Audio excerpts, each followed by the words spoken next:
Ion asked Black Box Voting to look at his Diebold optical scan system, and they invited computer security expert Harri Hursti from Finland. Harri realized that every vote is stored on a memory card before the totals are printed. So if you can hack the memory cards, you can control an election. The real vulnerability has to be very, very close to the source of the information. In that environment, the only possibility was the memory card. Harri wanted to find out what exactly was inside the Diebold ballot box, and so he bought a memory card reader off the internet. And within a couple of days, he found that the cards didn't just contain votes.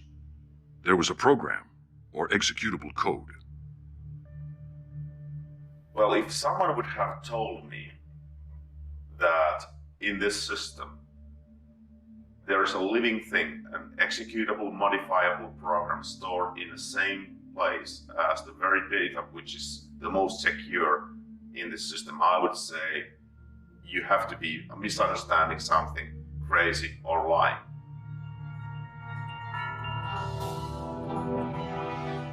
Harri wrote a report for Black Box Voting, warning that this program, lurking in the memory card, could be used to change the result of an election. What happened after that was that Diebold basically dismissed and stonewalled the report. Diebold sent letters to officials across America, denying that there was any executable code on the memory cards. During his research, Harri had discovered that Diebold's memory cards effectively allowed negative votes. Well then, go dead.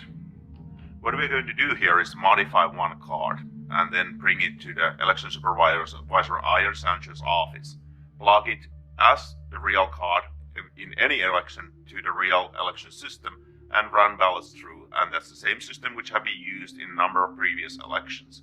And we'll see that what is the power in the ballot box. This should be just an empty box containing the votes, but it has more capabilities than that.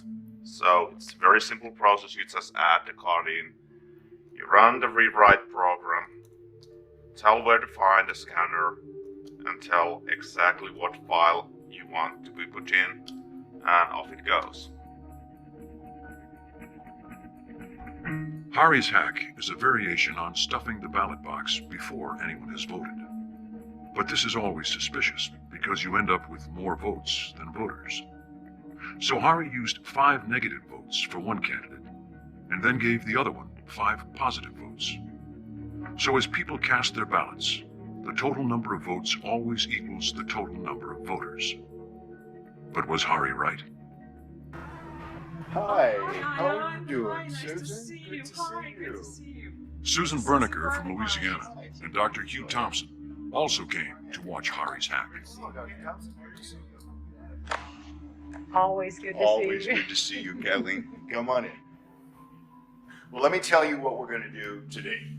We have constructed a mini election, but Harri Hursti, as you have served as a technical advisor of how to do this, we're going to ask you to remain outside. After you, let me introduce you to my election staff.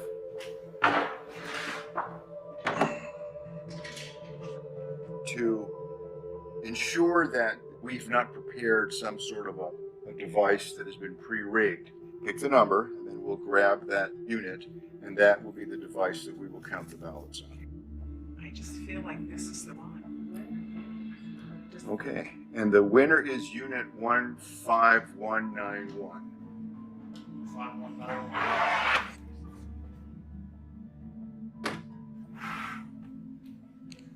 What we have here is a programmed optical scan ballot. There is only one question on this ballot. Can the votes on the Diebold system be hacked using the memory card? I have only touched the memory card, not the other parts of the Diebold election system, which is going to be used today. Only the memory card. And I can certainly speak for myself and Harry, and that we're going to vote yes. All right, then let's have the rest of us vote no.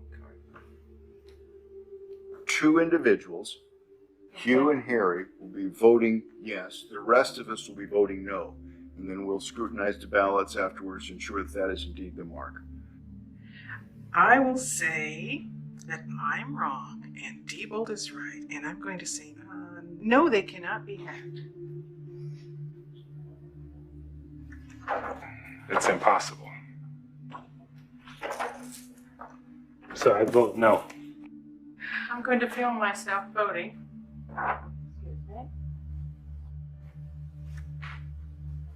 I'm going to mark this ballot no.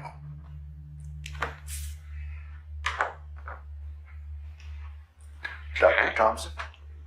I am going to mark this ballot yes. Seen some pretty concerning things. Well, it's down to you. You're the last voter, Harry. All right. I think it could be. So I vote for yes. You will be the second yes. All right. Here is the memory card I have touched. Okay. Now, this is the only piece of Diebold equipment that you've used. That's correct. Well, thank you. Let me take your ballot in. This card will go into this slot. The next activity that the election worker does on the morning of the election is turn the machine on, making it live to receive votes. When you do that, this machine will produce what is called a zero total tape. The machine is going through a self-test analysis, and then it'll spontaneously turn on.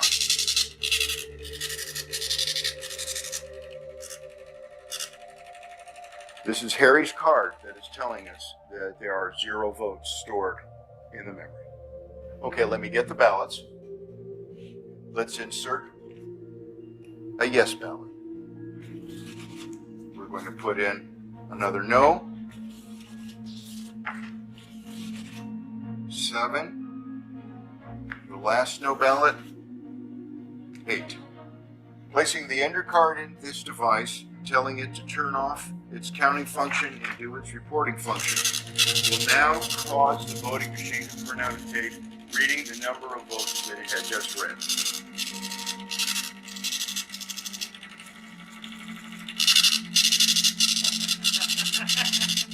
Oh my.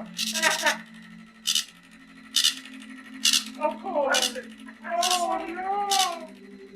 What is it? 7 yes, 1 no. Oh my god! Oh my gosh! Let me see. Here's the tape.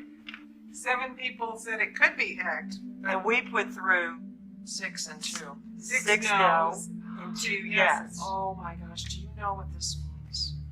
How do we know that Harry didn't just change the report and the votes themselves on the memory card are still correct? If that was the case, when they go into gems, the results would be different, isn't that right? I mean, the only way to know that is to read them into jams and to check the vote See totals. what Jem says. Should we do that? I think we should, because I want to confirm for my own analysis, is this just a superficial Right, that's a good hack? Now, question. did we just change the words on this paper? And we will upload this memory card